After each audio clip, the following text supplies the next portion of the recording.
بسم اللہ الرحمن الرحیم۔ السلام علیکم ناظرین، میں ہوں شاہد جاوید دسکوی اور آپ دیکھ رہے ہیں میرا یوٹیوب چینل۔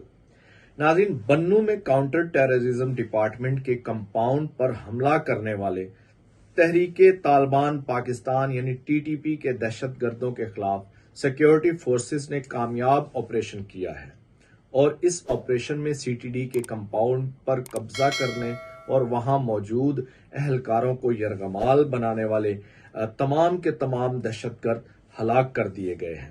سیکیورٹی فورسز کے شیر دل جوانوں نے 3 دن سے دہشت گردوں کے ہاتھوں یرغمال بنے CTD کے اہلکاروں کو مکمل طور پر بازیاب کرا لیا ہے۔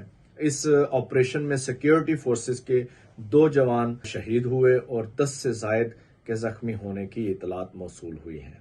ناظرین، یہ دہشت گرد کہاں سے آئے، CTD کے کمپاؤنڈ تک کیسے پہنچے، ان کے عزائم کیا تھے اور ان کے مطالبات کیا تھے، اس وقت ہر پاکستانی کے ذہن میں یہی سوالات گردش کر رہے ہیں اور ان کے جوابات جاننا چاہتے ہیں۔ آپ کے سامنے ان سوالات کے جوابات رکھیں گے، اس کے لیے ضروری ہے کہ آپ ویلاگ آخر تک ضرور دیکھیں۔ ناظرین، بنوں صوبہ خیبر پختونخوا کے جنوب میں واقع ایک اہم ترین اور خوبصورت شہر ہے جو وزیرستان کے ساتھ جڑا ہوا ہے۔ بنوں سے ہمسایہ ملک افغانستان کی سرحد تک کا فاصلہ 100 کلومیٹر بھی نہیں بنتا۔ ماضی میں یہ شہر کئی بار دہشت گردی کی لپیٹ میں رہا۔ سرحد پار سے آنے والے دہشت گردوں نے اسے کئی بار اپنی بربریت کا نشانہ بنایا اور اس شہر کو آگ اور خون میں نہلایا۔ 3 روز قبل دہشت گردوں نے CTD کے کمپاؤنڈ پر حملہ کیا اور کمپاؤنڈ کے اندر موجود CTD کے اہلکاروں کو یرغمال بنا لیا۔ وزیر دفاع خواجہ آصف کے بقول CTD کے اس کمپاؤنڈ میں 33 کے قریب دہشت گرد موجود تھے جن کا تعلق مختلف تنظیموں یا مختلف آرگنائزیشنز کے ساتھ رہا ہے۔ ان میں سے ایک دہشت گرد نے بیت الخلا جاتے ہوئے وہاں موجود ایک اہلکار کے سر میں اینٹ دے ماری اور اس سے اسلحہ چھین لیا۔ اس حملے میں وہ اہلکار شہید ہوئے۔ اسی اسلحے کی بنیاد پر اس دہشت گرد نے اپنے ساتھیوں کو باقی دہشت گردوں کو رہا کرا لیا اور عمارت پر قبضہ کر لیا۔ واقعے کی اطلاع ملتے ہی سیکیورٹی فورسز نے CTD کے اس کمپاؤنڈ کو اپنے گھیرے میں لے لیا۔ 3 دن سے اس عمارت کا محاصرہ جاری تھا۔ اس دوران دہشت گردوں کے ساتھ بات چیت کی اطلاعات بھی ہمیں ملتی رہی۔ دہشت گردوں کی جانب سے افغانستان تک پہنچنے کے لیے محفوظ راستے کی بھی ڈیمانڈ کی گئی۔ ان کے مطالبات اگر ماننے والے ہوتے تو شاید آج اس آپریشن کی نوبت نہ آتی۔ اسی لیے آج ان دہشت گردوں کے خلاف سیکیورٹی فورسز نے ایک بڑا اور کامیاب آپریشن کر کے پاکستان دشمن قوتوں کو واضح پیغام دیا ہے کہ وطن عزیز کی جانب اٹھنے والی ہر آنکھ پھوڑ دی جائے گی، اس کی جانب اٹھنے والا ہر ہاتھ توڑ دیا جائے گا۔ افواج پاکستان اور سیکیورٹی فورسز پاکستان کے دفاع سے ایک لمحہ کے لیے بھی غافل نہیں ہیں۔ دہشت گرد اگر پر نکالنے کی کوشش کر رہے ہیں تو افواج پاکستان اور دیگر سیکیورٹی فورسز ان کے پر کاٹنے کا ہنر خوب رکھتے ہیں۔ ناظرین، جہاں تک افواج پاکستان اور سیکیورٹی فورسز کی بات ہے، وہاں سے قوم کو کبھی مایوسی نہیں ہوئی۔ وہ نہ صرف دشمن سے بلکہ اس کے عزائم سے بھی اچھی طرح باخبر ہے۔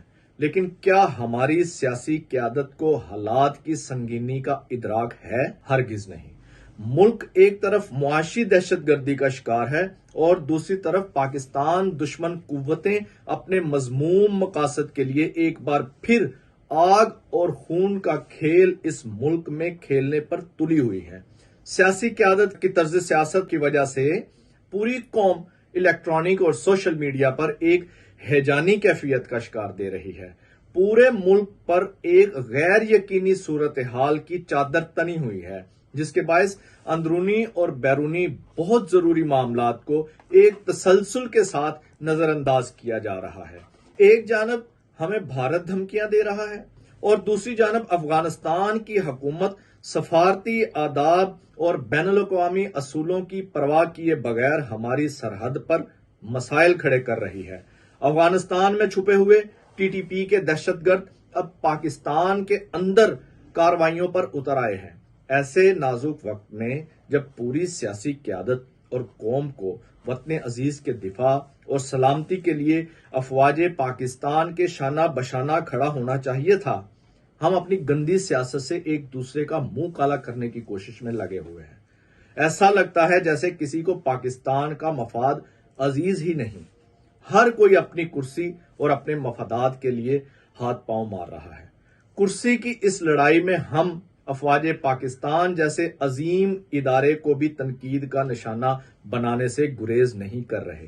سیاسی جماعتوں کی صفوں میں ایسے افراد گھسے بیٹھے ہیں جو ایک منصوبہ بندی کے ساتھ افواج پاکستان اور اس سے جڑی اہم ترین شخصیات پر الزام تراشیوں کا بازار گرم کیے ہوئے ہیں۔ اس نازک وقت میں آپ اس ڈرٹی پالیٹکس سے کس کی خدمت کر رہے ہیں؟ اگر آپ کو پاکستان کا مفاد عزیز نہیں تو پھر قوم آپ کا ساتھ کیوں دے گی؟ خدا کے لیے اس ملک اور اس قوم پر رحم کیجیے۔ جس وقت اس ملک کو قوم کے اتحاد کی ضرورت ہے، آپ اسے تقسیم در تقسیم کرنے پر لگے ہوئے ہیں۔ پاک فوج نے اس سرزمین پر دہشت گردی کے افریت کو کچل کر دنیا کی مشکل ترین جنگ میں کامیابی حاصل کی ہے۔ پاکستان دشمن قوتیں اس کامیابی کو ہضم نہیں کر پا رہی اور وہ یہ کامیابی ہم سے چھیننا چاہتی ہیں۔ سپاہ سالار جنرل عاصم منیر کی قیادت میں افواج پاکستان ایسا ہونے نہیں دے گی۔ دشمن کی سازش کے آگے پوری قوم کو اپنی بہادر فوج کے شانہ بشانہ کھڑا ہونا چاہیے، اور میرا یقین ہے کہ انشاءاللہ قوم ہمیشہ کی طرح اس بار بھی اپنی فوج کے ساتھ ضرور کھڑی ہوگی۔ ہمارا اتحاد ہی ہماری سلامتی اور دفاع کی ضامن افواج پاکستان کے حوصلے بلند کرے گا، اور پھر یہی افواج پاکستان ہر سازش کے سامنے سیسا پلائی ہوئی دیوار بن کر کھڑی ہوں گی۔ اسی کے ساتھ اجازت دیجیے۔ اپنا اور اپنے چاہنے والوں کا خیال رکھیے گا۔ اللہ حافظ۔